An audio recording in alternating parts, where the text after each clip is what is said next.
Hello and welcome to a game of Dota 2. You are watching the Rapture Gaming League. And we have here MiTH taking on MUFC. With me is Wickermond as my co-caster for today. Welcome to the broadcast. Good to be here, Shiver. I'm pretty interested in this game. These are two teams that have been around the Southeast Asian scene for a very long time. Basically, two of the premier teams, really.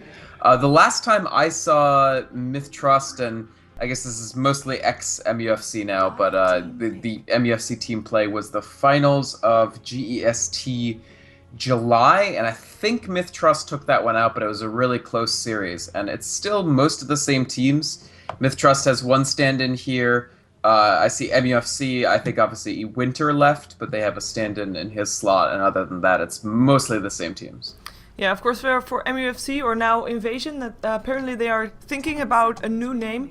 I guess it's fair enough. I mean, most people know them as MUFC, and if you say MUFC right now, everybody remembers that MUFC is the team that did not get a single win in TI3. Maybe they want to leave that behind and just go for a total refreshment and just go for the different name, you know? It's not really the best image you want to have of yourself out there. Sure, that's definitely true. There was a lot of negative hype that they got from that.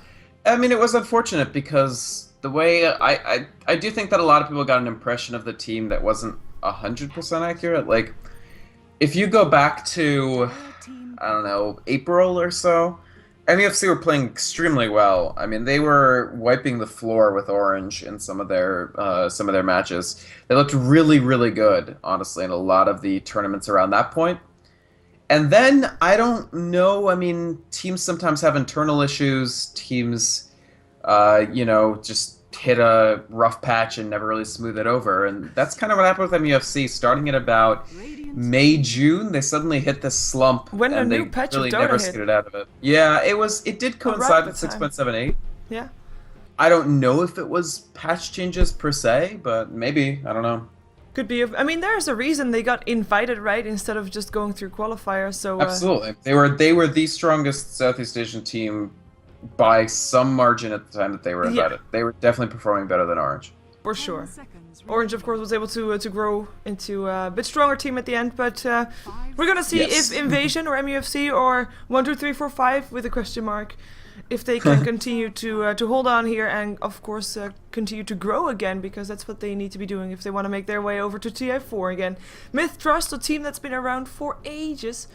We have a stand-in for R5, who hasn't been playing with them for a while, actually. Kind of interesting. Yeah, I have or at least somehow I've casted them quite a few times in since TI3, and I don't think I've seen R5 in one of the games that I've casted. So who knows? Maybe something's going on there, but definitely a team that has got some strong synergy with or without the stand-in. They definitely have been playing together for a long time, and that should be making an impact here. We have, by the way, got a bad ban out, which is fairly, standard. Naga Siren Visage, which is okay, I understand that, but a Nyx Assassin removed from the pool is something that you don't see every day. Yeah, the Nyx ban is definitely unusual. I have actually seen MiTH do it before. Maybe it's just a hero that they really hate playing against. And to be fair, if you are using heroes with uncontrollable ground AoE effects like Alchemist, maybe you just want to dodge that Nyx being able to walk in and spike Carapace. So it is an odd ban for sure, somewhat of an unusual one, but they do secure the Alchemist for themselves. I'm not surprised to see MiTH valuing this at first pick level.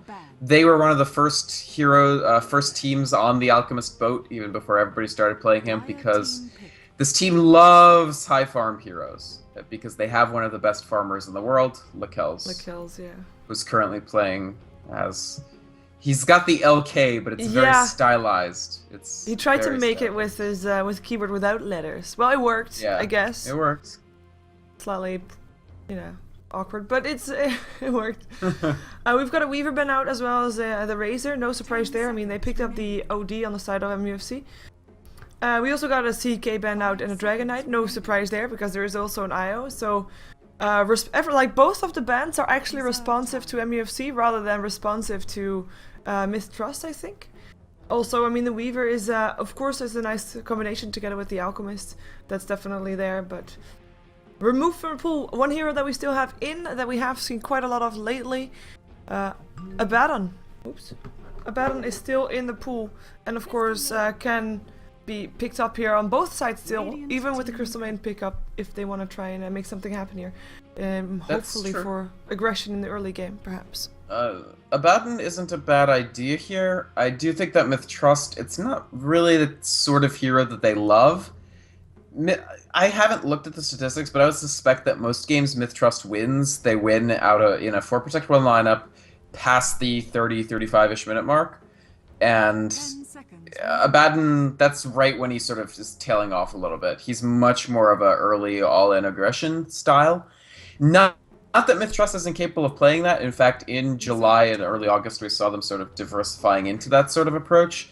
But this draft doesn't suggest that. This draft very much suggests Lakel's is going to try to get a new record on Alchemist GPM and just win through that. And I don't think that Abaddon fits into that. That said, it's not like it's a bad pick. One of the really cool things about Abaddon is your Alchemist will never miss an unstable concoction again, right? Because even if he gets disabled with 2 seconds remaining, you can just throw that Aphotic Shield on and you'll be just fine. Exactly. But MUFC's lineup is good too. They took out a Weaver, one of the hardest heroes to gank with IO, because obviously he can just sort of scuttle away before you actually TP in. And they go for Lifestealer as well, so it is a multi-core approach. Again, I like how responsive this is to sort of the current metagame. And taking Lifestealer does mean that 1, 2, 3, 4, 5 or MUFC can't take the Lifestealer and have him hide inside IO and relocate. Yeah, and I think this is going to be a Lifestealer up against the OD from the looks of it. I mean, they've already got a Darkseer who we're going to expect to go see in the off-lane jungle. And then the Lifestealer up against OD. We've seen it before. We actually have seen Alchemist before as well up against the OD, I believe. I didn't really like that all that much. I like Lifestealer better.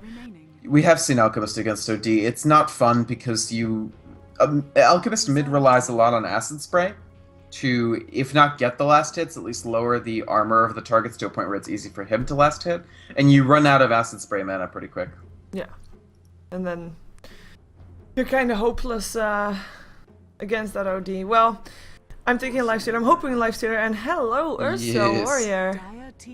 IO Ursa, definitely legit, definitely fun as well, and a hero that can not only be going toe-to-toe against the Lifestealer, like really man-fighting and win, but also against the Alchemist. Of course the Alchemist has that stun, so he has to be careful for that one, but other than that, he's gonna win in a man-fight against Alchemist as well, especially in the early game.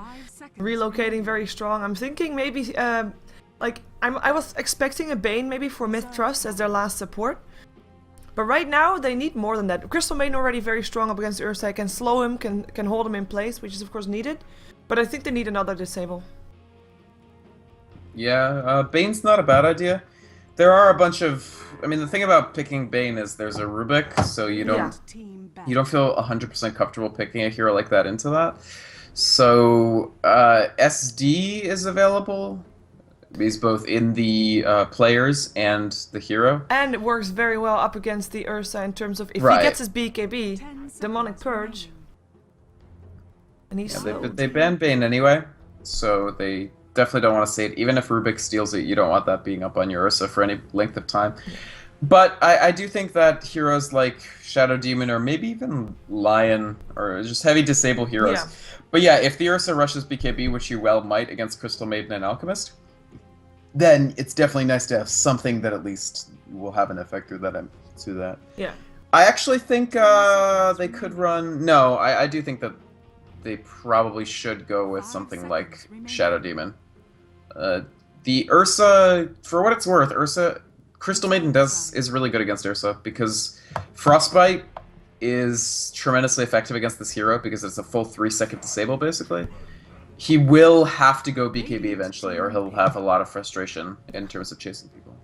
There is the Shadow Demon though, because otherwise MiTH wouldn't have anything against a BKB hero, and now they do. I like it. OD is probably also going to be buying a BKB at some point, so you have at least something that you can do there.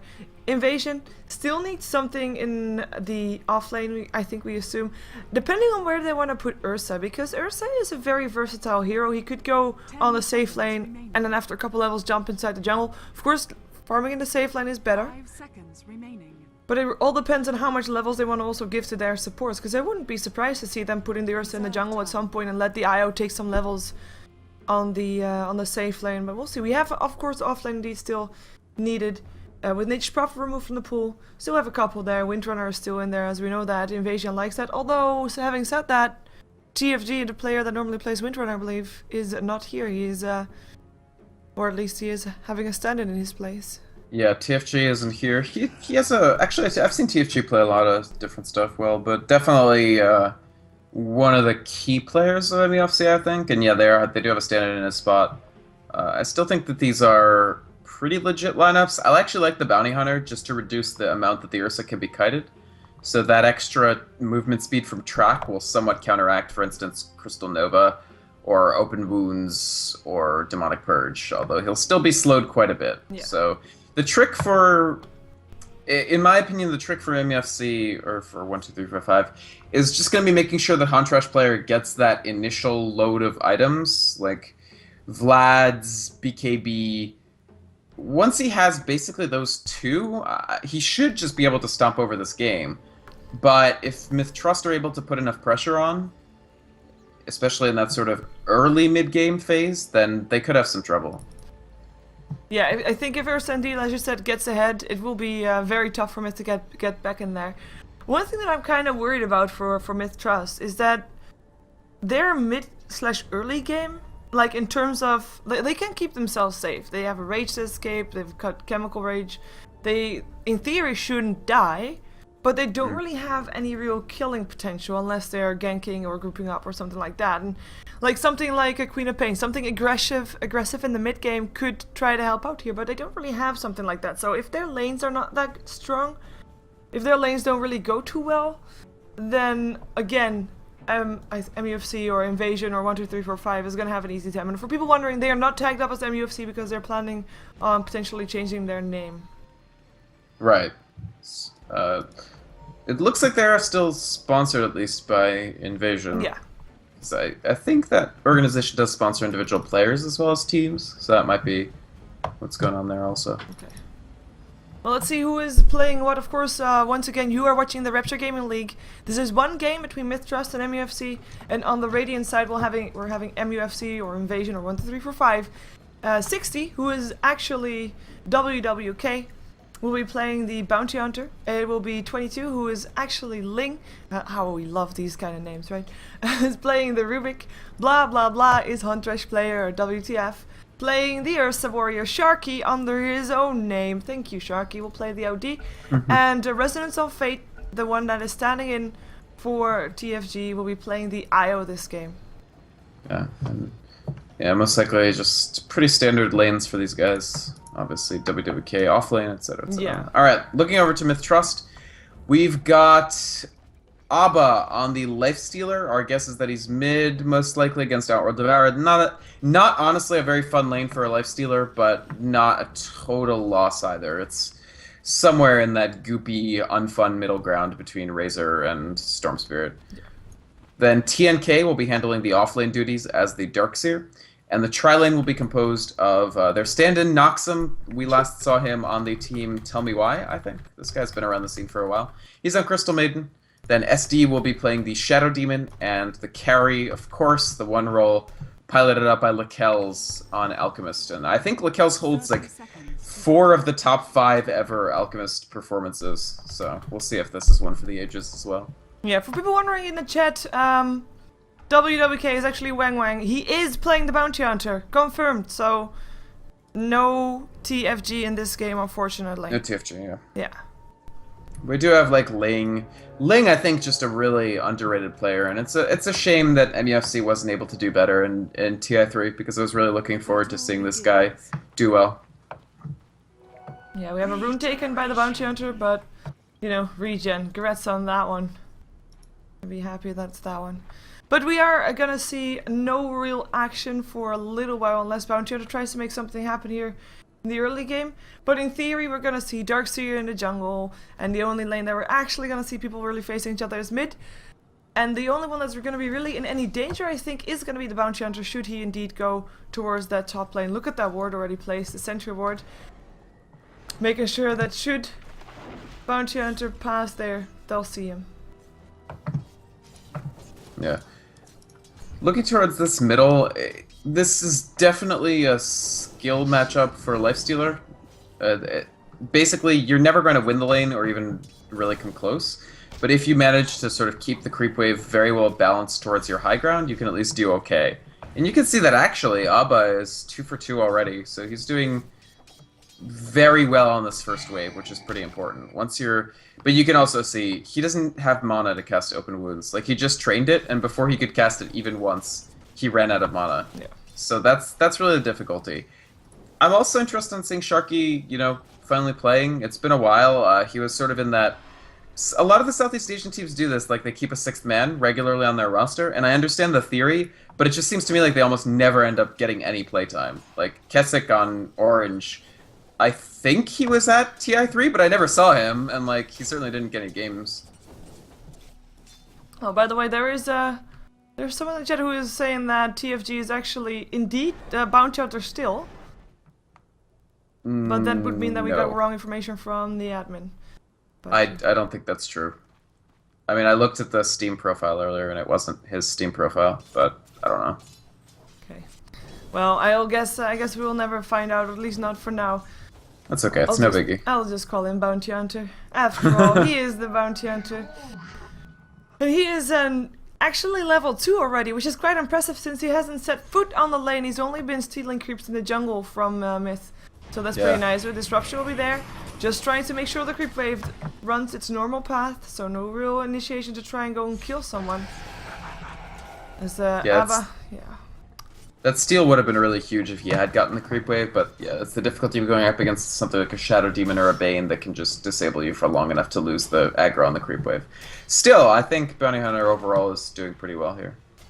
Yeah, laying down a little bit of harassment up on the Darkseer as well. Might be pretty scary actually for both. We do still have 4 tangos up on the Bounty Hunter, so he'll be fine. Trinicap still has a salve, so should be fine as well. And in the mid lane, Sharky indeed, I mean, he's 13 for 5 up against Aba, who's 11 to 4. Still not bad for the life stealer, of course, but it is... Now he doesn't have mana to rage. They're going to just slow him with the Bounty Hunter, try to harass him down, but he can't die, but it will be annoying. He has to sort of dig deeper and deeper into his regen. I think he just had those tangos delivered. Okay, I just saw the admin saying in the chat also the wrong info given. Okay, so it is TFG. Oh, okay. My bad. Alright.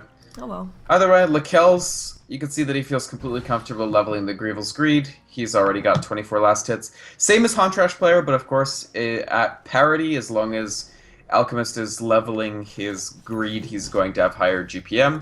So this is okay for Hontrash player. I mean, he's still going to build up towards his items as quickly as he possibly can. Oh, this but they're certainly not. Oh, boom! Yeah. You're dead.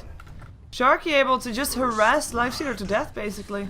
Nothing special in the meantime. Frostbite's done. That's gonna be TFG dead as well. 1 for 1 in the end. But of course, First Blood goes the way of MUFC. Bounty Hunter showing himself a bit too much here on the top lane. And then you've got so much Disable to follow up on. I mean, there's just no way of getting out of that if there's a sentry on the floor. Yeah, against this lane, the Bounty Hunter, that's why he spends so much time in jungle, because as soon as you come into the lane, if they know you're there, you're going to die. And honestly, Abba, you can't even really blame him for that death. It's not really a winnable lane for Lifestealer. He works better as an OD mid-counter in theory than he really does in practice. The fact that his melee really hurts him, the fact that Rage and Open Wounds are not exactly cheap in terms of mana. I mean, Rage is decently cheap, but it's still 75. It's not like 50 or 40 or something. So it's not an easy lane for Lifestealer. Sometimes we even see Lifestealer going to the jungle after getting a few levels and just leaving the lane completely open for OD. I don't think it's that desperate for Abba yet, but it's certainly not easy. In the meantime, here on the bottom lane, we've got Hunter's player. I mean, he is farming decently. He's highest on last hits, and of course he's even with the Alchemist in that sense. But in terms of levels, he is sharing every bit of experience he gets with Resonance of Fate. So both are still level 4 at this point. Right. That does mean that they will hit level 6 at the same time.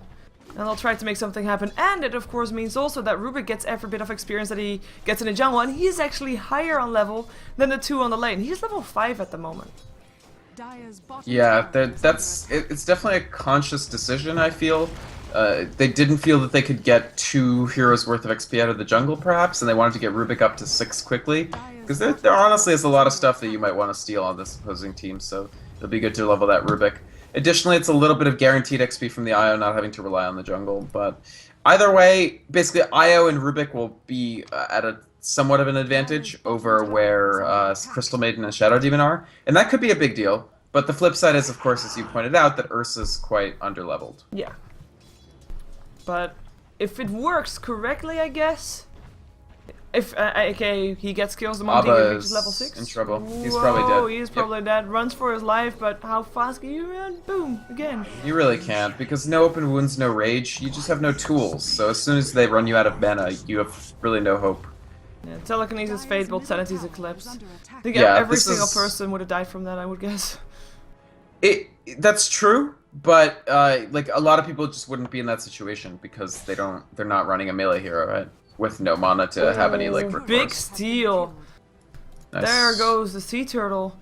And I mean that was a bit slow reactions also for MiTH. They like TFG was able to hit him a couple of times before they actually realized they should micro him. The slow was I believe on cooldown. Right. And that was the boots for TNK as well, so that'll be very annoying for this Darkseer to not have access to boots for 3 minutes. That said, I mean, all this is bad for... Definitely bad for MiTH Trust to lose their courier, definitely bad for them to lose mid this hard. But Lakels has his MiTH, and he just cleared a 3-stack of medium creep camp creeps. So, it's not all bad news. This Alchemist can be huge. Yeah, and we already talked about, I mean, if they are able to just not die too much in this game, as that they have a Dust, Bounty Hunter in a lot of trouble, Open Wounds there as well, they're gonna try to take him for level 4 up against the Lifestealer that is just a little bit higher level, but we are gonna see him getting away apparently. Down goes the Shadow Demon, Sharky to save the day, on to the next one, Lifestealer tries to run for it, is able to get himself away, but has to run back to base. In the end, it's the Shadow Demon that goes down on the side of MiTH, and they do not get the Bounty Hunter. Yeah, it's definitely a shame that they weren't able to actually bring Bounty Hunter down, so that's a big save for MUFC, TFG managing to get away from that, and they pick up yet another kill. So OD, he's 3-0-0. He's going to have his... It looks like Sharky's going straight for the Force Staff, not playing around with things like Mech or what have you. So he's going to be a very effective Outworld Devourer. Force Staff, really nice, they're relocating. Yeah, relocating on top. They want to go for Lakels. Lakels is already charging up the stun. Can he get it off? Up into the IO. Nice double stun. Also on Trash player. Slowed down. They're still faster than him though, but there is no track to give that extra movement speed to the Bounty to get himself a Janada with an extra slow. So that's not going to be a successful gank. And I was kind of saying earlier, like, if they get themselves a successful gank with the Huntress player, they would actually make up for the lack of levels up on that Ursa. But this way it's going to take a little longer before that happens. Yeah, they really, really wanted to be able to score that kill. Like, it was basically the instant that Resonance of Fate hit 6, they were like, yes, let's go relocate, let's stop the Alchemist train before it starts going. Because, I mean, this guy has 730 gold per minute at 8 minutes in, right? That's quite sick. Like, he has earned a terrific amount of gold already, so... There goes the Rubik, by the way. Yeah, they do pick up Rubik. Yeah. So, Ling goes down. MiTH Trust, they are making MUFC aware of the fact that they're on something of a, not a clock per se, but certainly with Alchemist already 2.3k higher net worth than OD, a lot of that is bound up in the MiTH, but not for long, considering he has 3k on top of the MiTH. I was gonna say, I mean, he is pretty close to getting his relic, indeed. If he is, assuming he's gonna go for that, I mean... Whoa, you think? I don't think he's gonna go relic. You think he's gonna go Shadowblade? When he can? He could just go straight for the Cuirass, or Shadowblade, or even Battle Fury if he's feeling very greedy. But I don't think it'll be Radiance. Okay. I don't usually see Lakels go Radiance Alchemist. It's a little too old school. Well, Lakels is pretty old school. He is pretty old school. I don't know. I don't think it would really be the right choice. He's sitting on 3,500 gold. That's just because they don't have a courier, and he's lazy. That kind of makes sense, yeah. That actually does make a lot of sense. He still didn't buy anything. Your own shopping. Can't go shopping without couriers. We have a 4-staff up on Sharky, by the way. He is doing really well as well. He's highest for his team in terms of net worth, closely followed by the Ursa. The difference is still pretty insane between both of them and the Alchemist, of course. But we'll see if MFC can make a count. Everybody's picking up boots. Phase boots, honestly, I would say that TFG has had a really good time. Only one death, which was basically the one time that he decided to show his face and be known that he was in that bottom lane, but he picked up track, so he's actually doing pretty well for himself. The main the main people who are suffering from this regime, oh, they're going on Lakel's again. And he goes just the same route. That's so smart. But this time there's a track. Yeah, that's gonna probably be a kill. Unless MiTH comes in with reinforcements. Can he stun himself? He can stun himself. Hunter's player, you probably should be getting away from there. Oh, they don't know that the bounty hunter's still there. Lucky him indeed. I actually think that was not the greatest decision making. I think they should have just kept chasing. Maybe they take one stun, but the IO was out in front, so probably would have just been solo stunned, and then just hit... The thing is, they've leveled up Earthshock for Ursa, which I like. I think that would have... I don't know. Maybe they just felt that even if they killed Alchemist, it would take so long to kill him that they would either have to go back or, like, even possibly lose people. Like, if IO dies and Ursa's stuck there, it doesn't matter whether you kill the Alchemist if you lose the Ursa afterwards. True, very true. I'm guessing that was the logic, but I gotta say, the relocate placement hasn't been fantastic. They're trying to cover this exit. Wow, bye Ava. That was him blown up, like actually really blown up. Yeah, just using that Sanity's Eclipse. 80 intelligence versus 21. Good luck with that. A 60 int difference. There's the Battle Fury. No. Well. Yeah. See. Yeah. Oh well. Radiance is... It's actually sometimes good, but I think Battle Fury is going to be a lot better here, because it'll just... He's already hitting so hard that it'll clear things out extremely quickly. Yeah, they do find TNK in the bottom and the tower. He came to try to deny it, which he didn't get. So honestly, MUFC, they're doing just fine. They want to try to get Sharka though, and he doesn't have an S for imprisonment. In comes a Relocator to try and save him, and they're going to try and turn this around. Crystal Maiden will be the target, already with a track. Looking for another Janata, perhaps. He doesn't have any help, though. Oh, hello, Rubik. There is a rage for the Rubik as well. Telekinesis up on the Lifestealer, who does now have his own rage again. Gets put in a disruption, saving his own life for a while. But in comes the Ursa. Can he actually go toe-to-toe here? No, he cannot. He has to run. But yeah, you have to run too. But the track still goes on, and the kill's still there. That's 2 track kills already going the way of MiTH Trust. Nice kill still for Lakelz, who comes in, throws a stun out on the Rubik, and gets indeed the kill. I mean, not a steal. They wouldn't have gotten that kill if he hadn't. Yeah, no, not a steal at all. But it's a nice kill for sure. And otherwise they wouldn't have got anything, indeed. But still, it's 2 track kills for that 1 support player kill. And another tower. They got and another tower, indeed. Definitely well played by MUFC. They absolutely have to do this. Like, they have to pursue this sort of bounty hunter-driven mid-game advantage, especially because Alchemist has gone full late game. None of his tools are really adapted to clashing. I mean, Battle Fury certainly isn't, MiTH even more so. So they have this window in which they can pressure everybody. Lifestealer, he's 1 and 3. He has phase boots and nothing. 3 levels behind OD. You can oppress that mid lane very effectively. You can see that Hantrash, he's gone blink phase. So he's absolutely all in on heavy pressure, jump on top of people, cast this max rank Earthshock, and just take them apart. And I think that's the right approach if you're MUFC in this game. Yeah, one thing that's kind of scary for MiTH, and one thing that we know that that MUFC did well, is the levels of support. We have Crystal Main still level 4, Shadow Demon just hit level 5, and then you have got a Rubik that's already level 8, and you've got an IO that's level 8. And at the same time, like, you think like, okay, who did they take it away from? As in, is someone sacrificed for that? Bounty Hunter's level 7 compared to the Darkseer level 7, so that's okay. We have an OD level 11 up against the level 8 from Lifestealer, so also there MUFC ahead. And of course you can compare the Ursa a bit to the Alchemist, but in a way you kind of can't because of the hand of MiTH, which gave him extra experience. There's still 3 level difference, so that makes it even again between the OD and the Alchemist, basically. And there's just a massive level advantage for those supports right now for MUFC. It's scary, because that's just free food for basically anybody. For the Bounty Hunter, free track kills. Every single time. For the OD, who's by the way very greedy because he hasn't got any assists just yet. He's just 5-0-0. 7 kills. Sharky has all the kills, but that's good actually, because this'll, first of all, now Lakelz will feel some, as he sees how big Sharky is getting, he's going to feel some pressure to actually go towards a BKB next, which will still be almost no actual battle capacity from this Alchemist.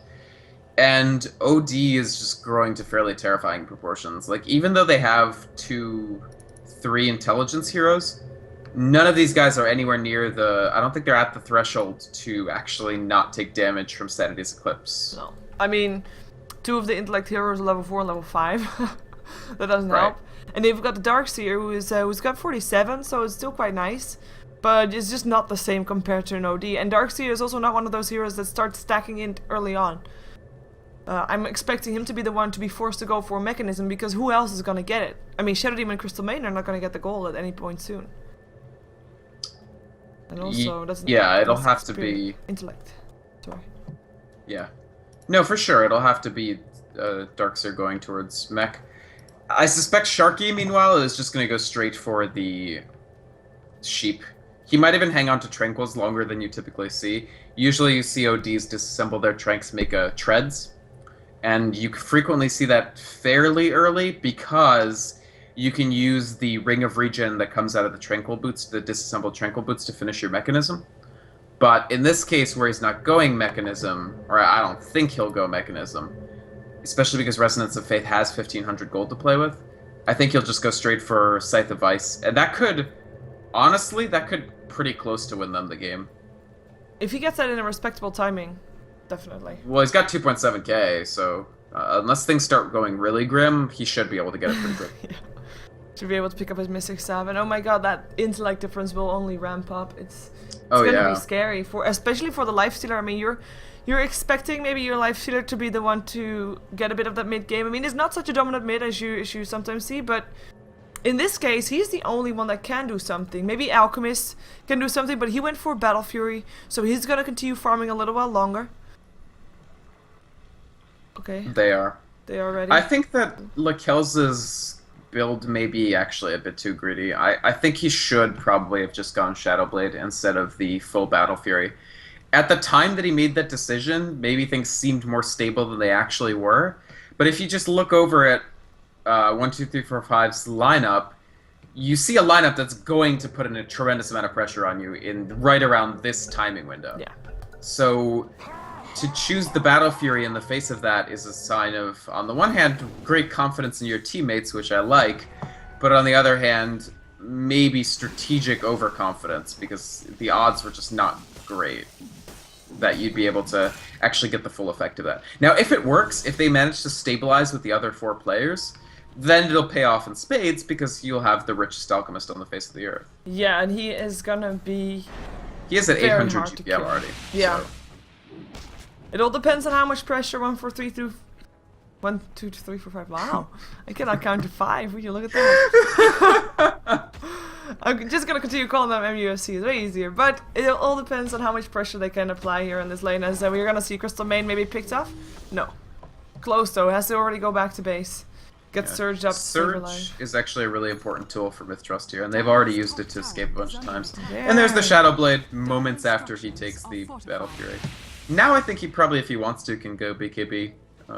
And if he gets it quickly, that'll be a big deal. Well, the rate this is going, you should have it pretty quickly, to be fair, within almost 800 gold per minute.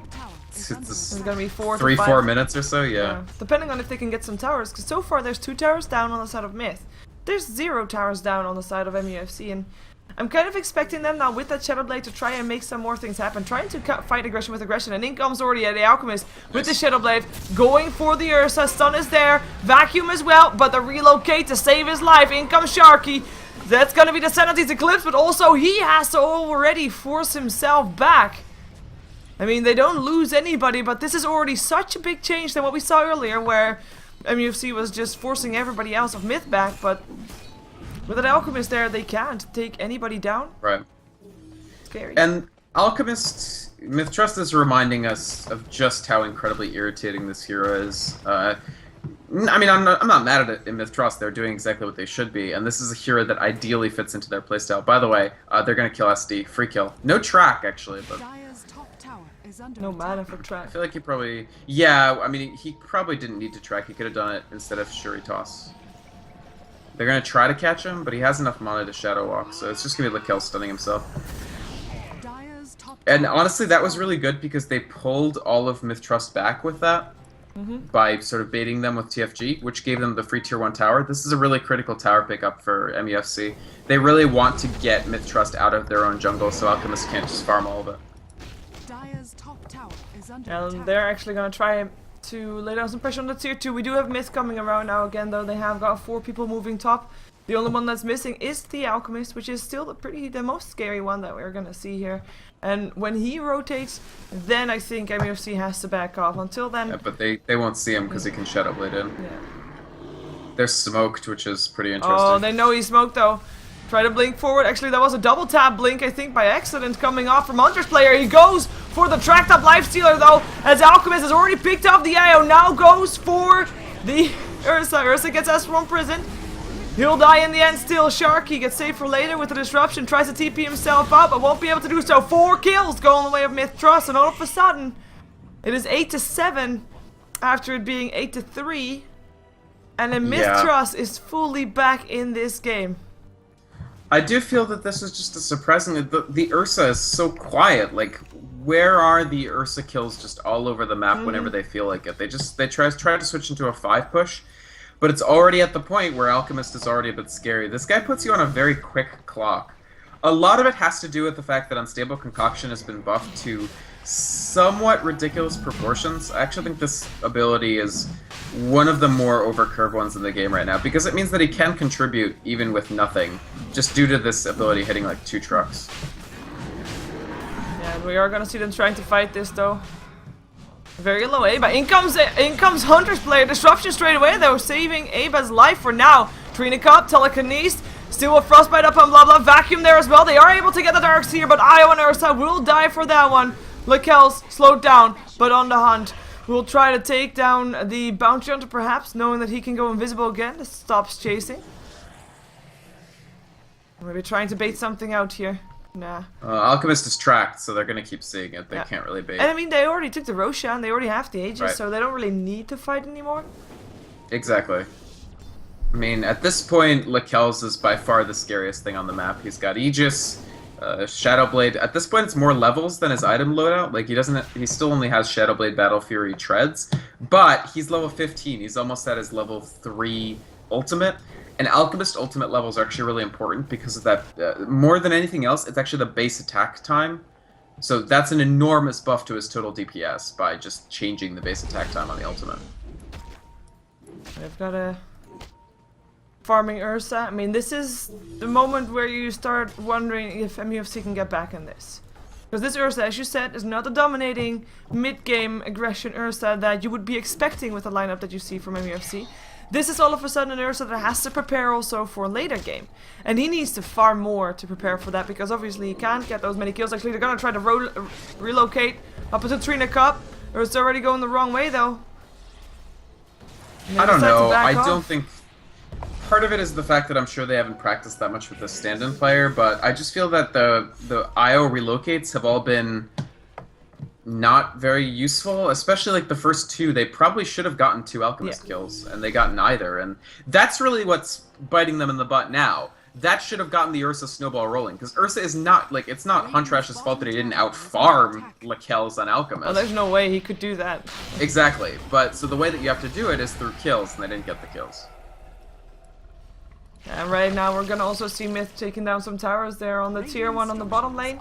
With also Lakel's helping out. Lakel's is already back up to 1400 gold. They are gonna try to fight it by the looks of it though. They're hanging around here with all of their heroes. Let's see if they can do it. Demonic Purge already up on the Bounty Hunter. Tries to go invisible. Tries to run. Lakel's charging up a stun. Throws it out. Up on Ling.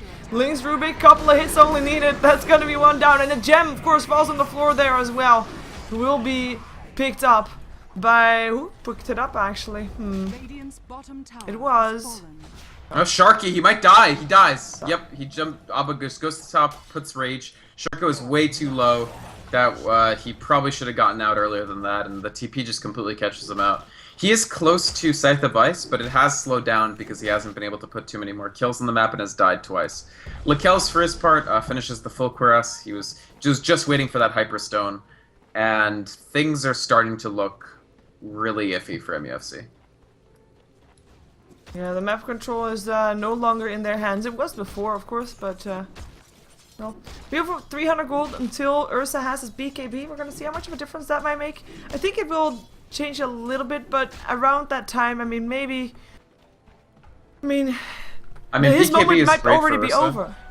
Yeah. Like, I said earlier, like, BKB is an important item for Ursa here, and it's true, but then you look at the Alchemist, and you see him hitting this tower by himself with no creeps around and easily killing it, right? Oh, and you're like, maybe Ursa BKB won't be quite enough. Yeah, maybe he needed a little bit more. And that's the downside, because now you have a carry that has to stand in range of an Alchemist. And what are you able to do against that? Well, you can telekinesis, which is great. Tether stun, but that's about it. Unless maybe, of course, Rubik steals something else that's nice, like a Frostbite in this case, or an Unstable Concoction, even better. But it is definitely not an easy man-fighting position anymore. He can still man-fight a Lifestealer fine, I think. He'll still win that one. He just won't be able to go up against the Alchemist. And right now, I mean, tier 1 towers dropping like flies. Towers are now even, but the gold graph is just diving. It's just diving straight down. MiTH Trust, already 5k gold now in favor, 7,000 experience in favor, and how are you gonna try and stop them?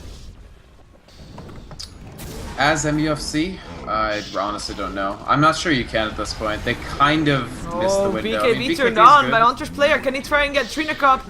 Doesn't look like he can. Collapse goes for the Crystal Maiden. At least he gets that one. Well, that wasn't an easy or an hard kill anyway. Track up on Lakel. So Trina Cup, that's gonna be a kill, double kill. Track kill. Of course, important. In the meantime, Lakel is diving enemy's base and gets himself a triple kill after killing off the OD. And the IO can Link or can TFG get him something? The gem drops again, and I think he can still pick it up. Yep, he does. He cannot go invisible though. He doesn't have mana, but he tries to run for it, and Lakel's just decides, you know what? I came here for the tower. Why not? In comes Huntress player. Sees Ava. Open wounds there. Clap. Can he try and fight this? Nope, he cannot. He goes down. Lakel's coming in again. Godlike Alchemist who hasn't died yet. He is 9-4. He's been in 13 out of the 15 kills for his team. Yeah, and he's not going to end up even using the Aegis. He's just gonna expire it, and he's going to be like, thank God I finally got rid of that useless Aegis item so I can fill it with Abyssal Blade. Yeah, he's got 4.8k gold. He is looking pretty comfortable in his position, I'd say. I think also the next Roshan is not going to go to him. Next Aegis. No, there's no point. They won't have inventory space for it by then. I mean, once upon a time, Morphling that farmed really hard was the hero for Lakel's. But these days, you gotta say it's Alchemist, because he's one of the most 4 Protect 1 focused carries, one of the most farming focused carries in the world. And Alchemist is like the perfect hero for that right now. Yeah, we do have Scythe up on the OD, and of course no BKB yet for the Alchemist, who by the way picks up a relic. Sorry, I was just laughing. Alba tried to get a last hit on a creep there. What an idiot. No, I'm just kidding. Good luck with that. But you really can't do that when there's a Alchemist there, yeah. He's going to take it. Yeah, drums for the... They're trying to smoke, yeah, but they're not even in the right... Yeah, but they're not even in the right side of the map for it. And they can't 5-on-5 team fight anymore. I mean, that's just not possible. I think that's already shown. They can't kill the Alchemist, and the Alchemist will one by one kill everybody on their team. So they need to find pickups and then try to get some control of the map for it, but it's so tough because at this moment MiTH doesn't need to split up anymore. They're in a phase where it says, you know what, we're gonna 5-man because we know that they can't 5-man and we can just take down all the buildings on the map, and they're actually gonna go for this right now. Nice range! Nice range. Rubik tries to run for it though, still goes down. In comes Andre's player, goes for Lakel's, turns on his BKB, the Money Purse still slowing him down. Is it gonna be enough? It looks like Darkseer still ends up dropping, but as does the IO, able to get a kill. More tracks going up on MiTH Trust, and Lakel says, you know what? This is my base now. Sharky, you're dead. That's one hit. That's all he needs. It's fine. Beyond godlike. 11-4. Open wounds up on the Bounty Hunter. There's a gem up on Ava, so invisible is no longer an option. Nice save though, or at least makes himself back into Fountain in time, which is of course Sharky actually played really well this game, I gotta say. He used the lane advantage perfectly to really secure the lane over Lifestealer. His defensive Astral Imprisonments and just all of them have been extremely on point. Like, he saved Huntrash player there by putting Astral on Lakel's. But in the end, it doesn't matter. This Alchemist is going to... Nice Stolen Concoction. Yeah, nice telekinesis up on Alchemist. They're staying alive on their own base. That's fine, but their towers won't be. I mean, they're not able to kill anybody off, apart from now, of course, Ava just died, but It's just so hard to actually... Hey, courier. Why is there courier there? What is this courier doing? I don't know, but Hunter's player decides to go for the Alchemist that he can't kill. Instead of going for the courier, he will end up going down. Alchemist with the hit, of course. Takes a lot of damage. They might kill him. No. Yeah, Crystal Maiden coming in with her ultimate vacuum into that as well. That's going to be Rubik dead. In comes Sharky, tries to go for the Shadow Demon. Sanalti's Eclipse will help out. And Trina Cup will go down as well. The only one that lives is the Alchemist, but he'll go down as well. That's a team wipe in the end. Triple kill for Sharky, and more importantly, their racks are still standing. Yeah, I gotta say that again, Sharky is carrying his team in a lot of respects. Some good steals by Ling too, like that Unstable Concoction was really nice. Yeah. But... yeah, he had gold. Buys back, buys his Abyssal because he can, and then it still has 2.1k gold. Yep, well, that's certainly a thing. He sells the MiTH, so that's gonna be the BKB slot in my opinion, because you saw in there that OD, just because of the enormous pure damage that it can deal, is actually the one thing capable of hitting the Alchemist hard enough to make him give him pause. So, but if Lekels wants, yeah, so Ogre Club, his BKB will be done in about 15 seconds, right? So. Yeah, I mean that's gonna be going real fast. This was, by the way, the first time that he died this game, and he is actually looking for blood. He doesn't have a gem, but the bounty hunter does, I believe, still. Yeah, he's gonna end up stunning himself. Oh, this is actually really bad. They're gonna relocate on him. Yeah, they're gonna try and take him down. It comes a Colette, the tether stun. Is it gonna be enough? He turns around, tries to go for Hunter's player, takes him down. Telekinesis will allow for people to back off again, but that was actually bit of a shame, because that was a very good opportunity for MUFC to maybe get rid of Alchemist for the next, what would it be, 100 seconds? Yeah, that would be actually like a game-turning moment, potentially. The problem is, OD wasn't there. Yeah. Ursa has no chance against Alchemist right now. Only OD does. You need to have that Hex. Yep. And with that kill, actually... Now it doesn't matter, because they just take the Roshan, they put the Aegis on Abba, which is smart because, again, Lekels has no inventory space for it. And now MUFC, they had a brief glimmer of hope, and now, once again, the window's closing a little bit. That said, OD getting BKB, I think this is pretty smart, just to try to avoid any sort of disables, especially the Crystal Maiden has been... Noxon has been pretty on point. He's even landed some pretty good ultimates. Yeah, I fully agree. Was only level 1. Granted, but it's still pretty decent damage if you can level 1 stand there and Crystal cast Maiden for a while. Yeah, it still does more damage than most level 3 ultimates if it channels. Yeah, if you can actually stand there, which is pretty mandatory for it's basically it's like a spell redirection effect. Redirect target stun to Crystal Maiden. Yeah, well, you kind of have to stun her, because otherwise you're going to be in a lot of trouble. Exactly. So it kind of like, it takes a stun that would go on some other member of your team and makes sure that it will kill your Crystal Maiden instead. And there's not that many stuns. They don't have that many stuns. They have Rubik, Io to some extent, and OD. And, I mean, actually Shuri Toss too, so... Well, let's see. Mistrust. Once again in the bottom lane, 5 heroes here. We've got BKB for Lekels. We've got the Aegis for Abba. And that will be just Lekels not caring about anything else. Just starts going on the racks, open wounds. Up on the... nice Esper imprisonment. Nice BKB. Yeah, nice BKB as well, but apparently it doesn't matter at all. Sharky just got blown to pieces. Next up, Hunter's player. One more hit from going down. Double kill for Lekels. 3 dead on the side of MUFC. And wow. I mean, that BKB was their hopes and dreams and stuff, but no can't do, says Lekels. He's just way too strong at this point. The introduction of Abyssal is one of the under-acknowledged major buffs to Alchemist that makes him into such a ridiculous hero. This item is... I mean, it's basically a 60... Whatever, how much does it cost? 6,300? 6,750, Jesus. It's a 6,800 gold item that's basically core for this guy, because that initial stun, especially on BKB targets, just lets him have amazing time on target, lets him kill basically anything, and only takes 1 item slot for both a bash and a direct stun disable. Yeah, and that's going to be top lane ranks taken down as well. They still have a tier 2 tower to go through, and it looks like they're just moving there.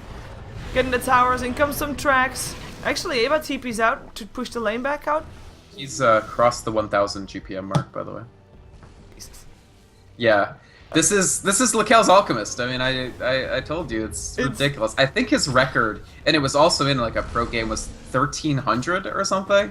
It's just disgusting. This guy farms and farms people, and yep, he ditched the Battle Fury. He's gonna go MKB probably. Yeah, I mean, this although is why not classic. Rapier? Why not Rapier? I mean, he can. Why not Zoidberg? Yeah, it's gonna be tough to kill the kills. Yeah, they're gonna They try. have a shot though. here, They're actually. gonna try, This and is these the problem. telekinesis hex track. They get him down. Yeah, that was actually really. And he does have a misplay by buyback, him. however. No. He does not he for doesn't another have 1 buyback? minute. It's still on cooldown. It is Daedalus, but this is actually. We can't overstate how important that kill was, because it's 70 seconds without a guy who has more than 60% of their total net worth. Yeah, They can't dither around. I don't even think going for this Crystal Maiden. I mean, they'll kill her, which is great, but just go fight. Yeah. That was a waste of BKB, go mid. Go fight. I don't understand this Take a BKB. rest. Why did he BKB there? He You- was you very don't scared need of this the kill. Crystal Maiden. So the reason he did it was to break Frostbite, but it's just such a bad choice. Bounty Hunter can kill her. Instead, you have 49 seconds with no BKB. I don't know. I think that was a huge mistake, but maybe they can Rax them anyway, because now there's only 3 heroes. We're gonna see Darkseer Wall will try to force them back, or at least delay them from coming in. Hey, you know what's cool? Against Darkseer Wall, you BKB, except Ursa now can't do that. Yeah. Oh, Ava, what are you doing? Raging up, going for the Rubik, 1 hit. And that's an Astral Imprisonment, keeping him safe. And it's Ava that's in a lot of trouble. Will Infest This inside, I or mean, creeps, this- Infest out, tries to run for it, gets tracked, hexed, disrupted, saving it for a little while. Blink in for the Ursa. Maybe a kill for him. Down goes the Shadow Demon, down goes the Aegis as well. But now all of a sudden, Hunter's player has to be careful. TFG will be going invisible, will be saving his life. Shark, he cannot go invisible, aka will die. And down goes the Bounty Ouch. Hunter as well. And that's gonna be 3 dead. And 2 Yeah. on very low life, getting themselves away from the fight. But that was not something that like, what changed? They got themselves an Alchemist kill, and all they got was a tier 2 tower. And a Crystal Maiden Crystal kill. Maiden. And a Shadow Demon That kill. Ooh. that was their one good shot, and they took it. It was appropriate to take it. I like what they were doing, but it wasn't quite enough, and they didn't actually. They needed to Rax, or like get several lanes of Rax there, and they didn't manage to do it. Really well played to Abba, actually. They managed to drag out his life for a very, very long time, his Aegis life. Yeah. And then once he came back up, he was able to just... He's also heavy positioning lifestealer, right? Like, he's got the Halberd just to reduce the incoming damage, and he's got Blink to give himself really good positioning. So it's a lifestealer that does way less damage than you might typically expect from one, but it's also one that's extremely difficult to kill because he can get away from you and dodge a lot of your damage. Yeah, oh, in comes the Hex yes. up on Ava. He's gonna feed himself to the bear, though. That I don't understand. That was weird. And Lakel's, honestly, is probably sweating a little bit now because he almost gave the game away, honestly. Yeah, Fade Bolt. Blink in. Whoa, Ursa getting stunned up, having to be careful. Turns on his BKB, goes for the Crystal Maiden. Sharky already dead. Now also a Huntress player. Has to get himself out. Nice Darkseer Wall. And that's going to be a GG call. They know they cannot take this No without buyback. the OD. No buyback will mean Mega Creeps. Although right now MiTH is just going for the kills. A GG call, so that means that MiTH Trust will win over MUFC 23-29. The ticking time bomb in the end exploding in the faces of MUFC. I mean, it started out okay-ish, but not good enough to be able to Once deal with they- the Alchemist. Yeah, once they missed those 2 track kills, they were already in a world of trouble. Like Yeah, the the missing relocate the kills kills. early on Alchemist was rough. Yeah. And even though Lakel's did his absolute best to, he really tried to throw that at the end, but they pulled it together. Really, the rest of the team managed to be like, hey, we are in fact not Team Alchemist. We are a team that can do stuff, and they defended, and he mopped it up afterwards. He ends up with exactly 1000 GPM. Pretty insane, actually. That means that for us, we're going to be seeing the end of the Rapture Gaming League. There is still another game up for the Rapture Gaming League today. We'll start probably in about 15 minutes or so. On the Porcelain Lily, it will be Orange taking on First Departure, but we will jump ourselves to Star Series, and we have got a lot of good games in store. The most important one that you should definitely watch is, of course, Fnatic versus Virtus Pro. Will be our second game of the day, but we're going to start off with Menace, and they will take on... Wow. Who are they taking on? Tell me. I actually know this. Oh, Menace versus Ubelst. Ubelst. I don't know. The Germans! They will take on the Germans. So stick around for Star Series. And otherwise, have a good afternoon and enjoy watching Orange versus First Departure on the Porcelain Lily on twitch.tv.